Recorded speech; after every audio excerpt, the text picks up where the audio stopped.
सभी विद्यार्थियों का एसवी चिल्ड्रन रावला मंडी के इस ऑनलाइन प्लेटफॉर्म पे स्वागत है।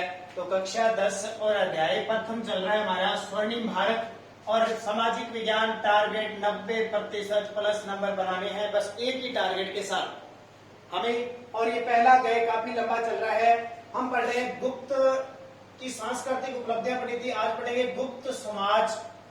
गुप्त का समाज, गुप्तकालीन समाज क्या था? तो गुप्तकालीन समाज, ध्यान रखना,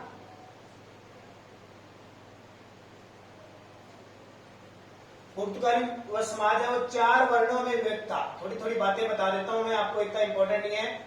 4 वर्णों में विभक्त था क्या? गुप्तकालीन समाज। समाज में ब्राह्मणों का स्थान सर्वोच्च था। जो ब्राह्मण थे उनका स्थान सर्वोच्च था। ब्राह्मणों का स्थान सर्वोच्च था, ठीक है। सर्वोच्च कौन होते थे? ब्राह्मण हुआ करते थे। इसके अलावा उनके कर्तव्य माने जाते थे। इन ब्राह्मणों के कर्तव्य क्या थे? अध्ययन करवाना, अध्यापन करवाना, अध्ययन अध्यापन, यज्ञ और दान, ये इनके कर्तव्य थे। वह दान, अध्ययन, अध्यापन, यज्ञ और दान, इनके 4 कर्तव्य थे। वैश्य का कार्य, ठीक है। अभी 4 वर्ण कौन से थे याद रखना। सबसे सर्वोच्च थे ब्राह्मण, आज भी हम कोई सलाह लेते हैं तो ब्राह्मण से। दूसरे थे क्षत्रिय, तीसरे थे वैश्य और चौथे थे शूद्र, ठीक है। 4 प्रकार के वर्ण थे। ब्राह्मणों को सर्वोच्च माना जाता था, यानी इनकी उत्पत्ति मुख से हुई थी। क्षत्रिय युद्ध करने वाले थे, शक्तिशाली, यानी जिनकी उत्पत्ति बाहों से, यहां से हुई थी। वैश्य जो व्यापारी होते थे, इनकी उत्पत्ति पेट उधर से होती थी, उधर से या जांघों से कह सकते हैं, ठीक है। वैश्य व्यापार करने वाले होते थे। और शुद्ध सेवा करने वाले निम्न जाति के, जिनकी उत्पत्ति किससे हुई थी? पैरों से हुई थी, पैरों से इनकी उत्पत्ति। तो वैश्य का कार्य क्या हो गया? व्यापार करना। क्षत्रिय का युद्ध करना, ब्राह्मण सलाह देना, न्याय करना, और शुद्र निम्न जाति के होते थे, ठीक है। ये सारा इसमें पढ़ना। यानी निम्न जाति ये क्या करते थे? सबकी सेवा करते थे, सबकी सेवा प्रदाता थे। इसके अलावा इनके अंदर और क्या होता था? देखो,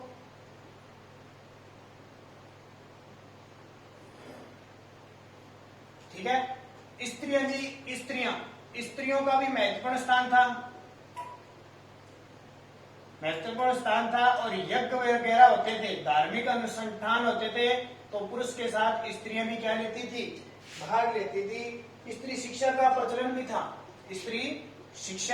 भी था, 8 प्रकार के विवाह प्रचलन थे, 8 प्रकार के विवाह प्रचलन में थे। और पिता की मृत्यु के बाद हक किसका होता था? पुत्र का। पिता की मृत्यु के बाद संपत्ति पर हक किसका होता था? पुत्र। और पुत्र नहीं होता था तो किसका अधिकार होता था? पत्नी का अधिकार होता था। तो ये सारा क्या है? गुप्त समाज। इसको एक बार फिर पढ़ लेना, क्योंकि नॉर्मल सी बातें हैं। अगला वंश पढ़ेंगे, बहुत ही इंपॉर्टेंट वंश आता है, वर्धन वंश। कौन सा? वर्धन वंश, इसको हम कहते हैं पुष्यभूति वंश। तो ये हमारा गुप्त वंश पूरा हो चुका है। आपको बढ़िया तरीके से, बड़े शांत से इसको पढ़ना है, अगर आपको 90% नंबर लेने हैं। तो अगला वंश आ गया वर्धन वंश, जिसको कहते हैं पुष्यभूति वंश।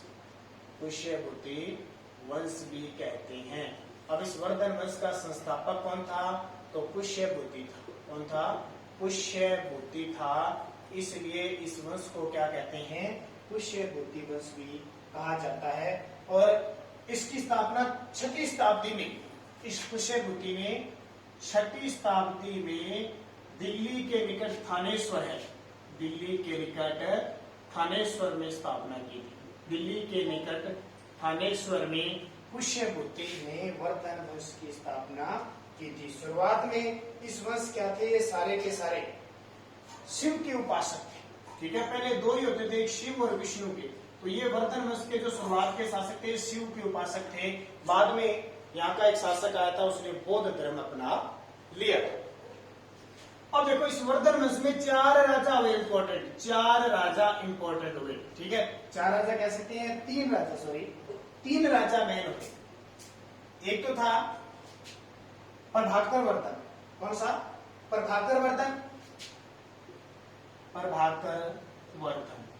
इस प्रभाकर वर्धन के दो पुत्र थे, एक है राज्यवर्धन और एक हर्षवर्धन। प्रभाकर वर्धन के कितने पुत्र थे? एक तो खुद प्रभाकर वर्धन राजा बना, फिर राज्यवर्धन राजा बना और फिर शासक कौन बना? हर्षवर्धन शासक बना। तो तीन राजा इस वंश के हम इंपॉर्टेंट पढ़ेंगे। तो होता क्या है, प्रभाकर वर्धन शासक बनता है और प्रभाकर वर्धन के बाद राजा कौन बनेगा? इसका बड़ा पुत्र राज्यवर्धन बनेगा। राज्यवर्धन बनेगा तो क्या हुआ, इस राज्यवर्धन की हत्या कर दी एक बंगाल का गोड़ नरेश था शशांक। शशांक ने इसकी क्या कर दी? इस राज्यवर्धन की हत्या कर दी। ठीक है, 606 ईस्वी में इसका वध कर दिया। शशांक गोड़ था एक उसने। कब? 606 ईस्वी में। तो मैं क्या बात कर रहा हूं? वर्धन वंश, इसको पुष्यभूति वंश भी कहते हैं। संस्थापक इसका पुष्यभूति, दिल्ली के निकट थानेश्वर नामक स्थान पर इसने स्थापना की। प्रारंभ में यहाँ के जो शासक थे वो शिव के उपासक थे। तीन प्रमुख राजा हुए यहाँ पे, पहला प्रभाकर वर्धन, फिर उसका बड़ा पुत्र राज्यवर्धन, फिर उसके बाद में हर्षवर्धन। और सबसे प्रसिद्ध कौन सा था? हर्षवर्धन। क्या हुआ? 606 ईस्वी में शशांक गोड़ नाम का एक व्यक्ति था, उसने इस राज्यवर्धन की क्या कर दी? हत्या कर दी। और राज्यवर्धन की हत्या कर दी और इनकी एक बहन थी, उस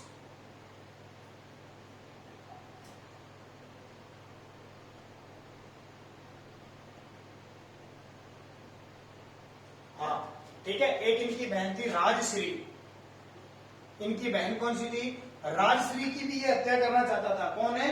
राजश्री की हत्या करना चाहता था। इसने राजश्री के पति को तो मार दिया और ये, लेकिन राजश्री यहाँ से क्या हो गई? भाग गई, भूमिगत हो गई, जंगलों में भाग गई। इस संसार को नहीं। मैं दोबारा बता देता हूँ। तीन राजा हुए। प्रभाकर वर्धन की मृत्यु के बाद राज्यवर्धन शासक बना। राज्यवर्धन की हत्या किसने कर दी? शशांक गोड़ ने 606 ईस्वी में। और इस शशांक गोड़ ने इनकी जो बहन थी राजश्री, छोटी बहन, उसके पति की हत्या कर दी। ठीक है, उसके पति की हत्या कर दी और इस राजश्री को भी मारना चाहता था, लेकिन राजश्री भागकर जंगलों में चली गई। अब शासक कौन बनता है? हर्षवर्धन। कौन बनता है? हर्षवर्धन एक ताकतवर और शक्तिशाली और एक दानी शासक था। तो इसके बारे में हम बात करते हैं। हर्षवर्धन बहुत इंपॉर्टेंट आपके लिए। हर्षवर्धन शासक देखो कब बना? जब इसकी भाई की मृत्यु हुई। हर्षवर्धन 606 ईस्वी में गद्दी पर बैठा और इसकी जो मृत्यु हुई थी 647 ईस्वी में हुई थी। अब ये गद्दी पर बैठते ही सबसे पहले इसने क्या काम किया? सबसे पहले इसने अपनी बहन को ढूंढा। बहन प्रभाश्री को जंगलों से ढूंढकर उसे अपने राज्य में लेके आया। सबसे बड़ा काम किया। बहुत बड़ी बात होती है। अपनी बहन प्रभाश्री को जंगलों से ढूंढ कर लाया, क्योंकि इससे डर से भाग गई थी ना। ढूंढ कर लाया और अपनी बहन को क्या किया? अपने राज्य में लाया। उसके बाद कामरूप के शासक भास्कर वर्मा के नेतृत्व में सेना भेजी। कहां? शशांक के पीछे, क्योंकि बदला लेना था ना। उसने इसके भाई को मारा था और इसके बहन के पति को मारा था। तो कामरूप के शासक भास्कर वर्मा के नेतृत्व में इसने सेना भेजी और किसके विरुद्ध? शशांक के विरुद्ध सेना भेजी थी और इसको मार दिया। अब क्या हुआ? हर्षवर्धन एक बार एक शासक था, चालुक्य नरेश पुलकेशिन द्वितीय से हार गया। देखो इतना बड़ा शासक, लेकिन अचानक एक हार हो गई। पुलकेशिन द्वितीय से हार गया और इस पुलकेशिन द्वितीय ने जो नर्मदा नदी है, ठीक है, मध्य प्रदेश में, नर्मदा नदी से पीछे खदेड़ दिया इसको हर्षवर्धन। ये हार हो जाती है अचानक। इतना बड़ा साम्राज्य होता है, लेकिन ये चालुक्य नरेश होता है। ये पुलकेशिन द्वितीय जो होता है, ये हर्षवर्धन को एक युद्ध में हरा देता है और नर्मदा नदी से पीछे खदेड़ देता है। ठीक है, तो ये अब इसकी बात है कि इसके दरबार में चीनी यात्री आए। इसके दरबार में चीनी यात्री हवेनशांग आया। चंद्रगुप्त के दरबार में कौन आया था? फायान।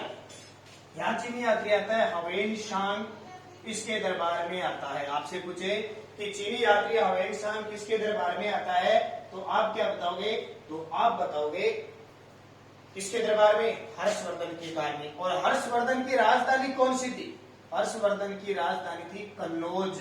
अब आपसे पूछे कन्नौज कहाँ पे है, तो कन्नौज उत्तर प्रदेश में है। कहाँ पे, उत्तर प्रदेश में कन्नौज है।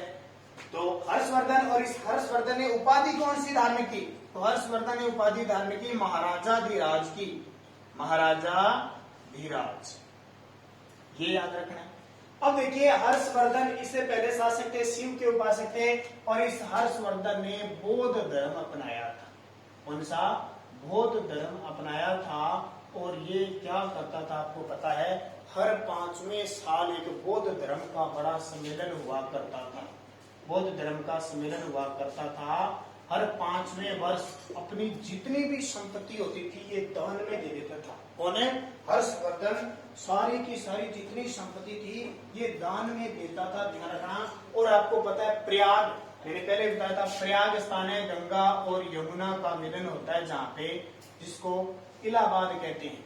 और वापिस इसका नाम क्या हो गया, प्रयाग हो गया। प्रयाग के संगम पर हर 5वें वर्ष बौद्ध धर्म का सम्मेलन बुलाता था।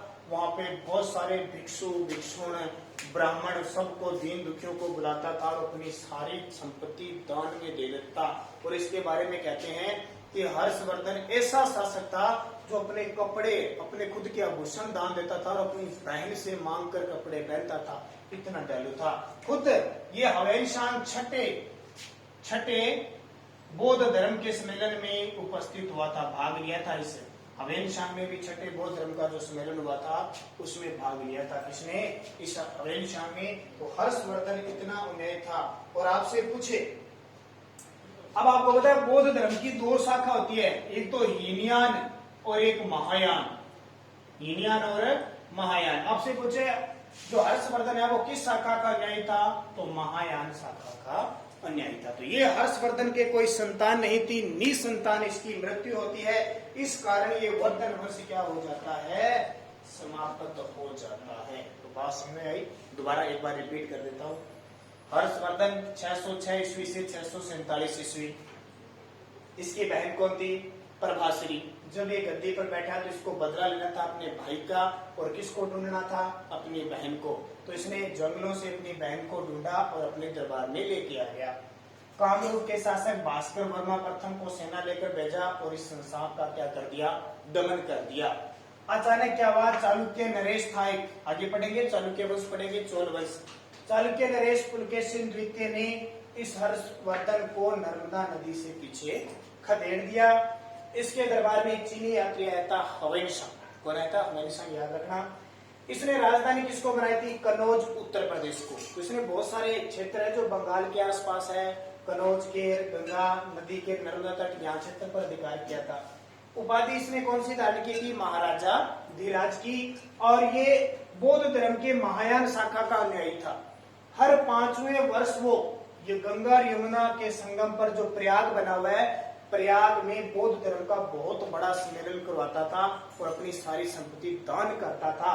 खुद हवेनसांग कहता है कि मैं छठे जो बौद्ध धर्म का सम्मेलन हुआ था उसमें मैंने भाग लिया था। हर्षवर्धन के कोई संतान नहीं थी, निसंतान मृत्यु होने के कारण ये वर्धन वंश यहीं का यहीं समाप्त हो गया। तो ये आपका वर्धन वंश हो गया। सबसे पहले इसकी स्थापना किसने की थी, पुष्यभूति ने। फिर कौन शासक आया, प्रभाकर वर्धन आया, फिर राज्यवर्धन आया, और अंतिम में कौन आया, हर्षवर्धन। तो इस तरह आपका ये हर्षवर्धन पूरा होता है, वर्धन वंश। कल हम अगले वीडियो में पढ़ेंगे चोल वंश, ठीक है। अब हम दक्षिण भारत के चोल, चालुक्य और बिहार, इधर बंगाल के पाल, वो कहानी सारी पढ़ेंगे। तब तक आप बढ़िया तरीके से इसको पढ़ते रहना ताकि किसी भी प्रकार की समस्या आपके न आए। शायद जहां तक मैं आपको बोर्ड पे करूंगा आपको समस्या नहीं आएगी, क्योंकि जिस तरीके से बढ़ा रहा हूँ आपको साथ साथ में पढ़ना पड़ेगा। अगर आप साथ साथ में पढ़ते रहे तो आपके नंबर बनेंगे श्योर। क्योंकि जहां भी आज तक मैंने सामाजिक पढ़ाई है पिछले 2-3 सालों से, उनके नंबर खूब रेगुलर, क्योंकि जहां मैं पढ़ाता था, जहां मैंने सामाजिक पढ़ाई है 90+ नंबर टॉपर के बने हैं। जो विद्यार्थी टॉपर है उसके 90+90+ नंबर बने हैं। इसी टारगेट से मैं सामाजिक पढ़ाता हूँ, बाकी सामाजिक नहीं पढ़ाता, ध्यान रखना। तो इसको बढ़िया तरीके से पढ़ना है।